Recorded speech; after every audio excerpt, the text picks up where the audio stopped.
right, we're here with the NCAA National Quarterfinal Men's Lacrosse post-game press conference with the winning team, Lenoir-Rhyne, as the number 2 seed. They take down number 3 seeded Limestone 15-3. We're joined alongside by head coach Greg Paradine and then defender and Joey Masson. Coach Paradine, we'll just start with you. Get your opening thoughts on advancing to the NCAA semifinals and once again taking down the Limestone Saints. Yeah, well first, congratulations to Limestone on a great year. I mean, that's a great team. I said last time after we played them, they're a national championship caliber team.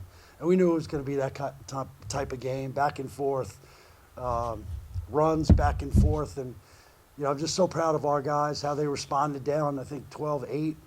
And then, I think we finished on a 7-1 run. And our guys just didn't blink.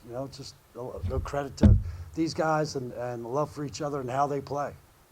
Joey, we'll ask you this question. Like Coach mentioned, it was 12-8 in that third quarter, but your defense stood strong. You pretty much didn't give up a single goal the rest of the way, just a late goal there by Limestone towards the end. When you saw, the score lacking up for Limestone, how did you and this group that have been together for so long really hunker down and make the big stops? Yeah, I mean, all week we knew it was going to be a game of runs. Every time we play them, it is a game of runs. And we've been playing together so long that we have each other's backs. And every time they scored a goal, we would just bring it in, we would talk what happened, and then we were just telling each other to keep smiling. And we knew the run was going to end, and we knew that we were going to get our own run, and that's exactly what ended up happening. Coach Paradine was talking with assistant coach Ned Case before the game. He said it was a little bit different to have to play the same team back-to-back weeks, especially on 2 weeks break as well. But you guys had a really good start to that game as well with getting that 5-3 lead in the first quarter. How happy were your team that they were able to step right back in between the breaks and make a really good start at home? Yeah, we were definitely happy. You never know after, it was probably close to a 2-week layoff. But our guys, we came out ready to play. I think the rest is good. You got guys beat up at the end of the season, so that break sometimes is good. And we got off to a great start. Knew they were going to make a run, which they did.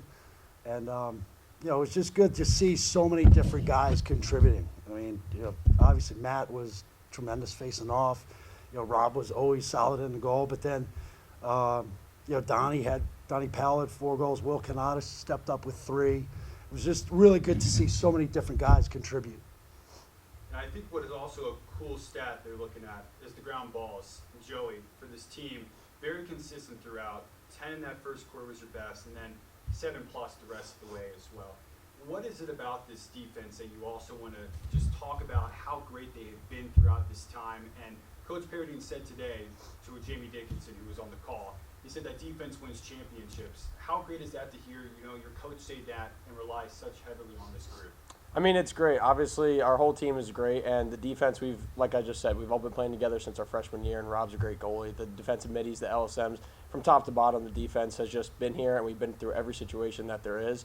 And I think the biggest thing is we just trust ourselves. We know the coaches trust us, and the offense trusts us, and we also trust our coaches, and we trust our offense. And at the end of the day, if a team like Limestone today scores a couple goals on us, we know it's going to stop, and our offense is going to score some goals. And when we trust each other, we trust our offense trusts us, then we're going to be a hard team to beat. Question for both of you guys here. So you win this game today. Now you take on number 1 seeded Tampa. This is going to be a big game. You guys have some great history against one another. The winner of that contest the last 2 years has gone on to win the national championship. Just your initial thoughts right now, taking on another good Tampa team here in 2024 that you've already beaten this year, but the stakes will be higher next week for sure. Yeah, I mean, it's a team we're familiar with, and when you're going to play to go to the national championship, you have to play a great team. And but I really like our team. I think our guys are up to the challenge, and we're ready to get down to Tampa and see how it goes. Yeah, I mean, I couldn't agree more. Tampa's obviously a great team, and we have a long history with them. It's always a back-and-forth game. It's a rivalry game. But at the end of the day, like he said, I like our team a lot, and there's never an easy path getting the national championship. But at the end of the day, we're going to focus on one game, and that game's going to be Tampa, and then we're going to give that our best shot and move on from there. Awesome. Thank you, guys, and congratulations. Thank you. Thanks.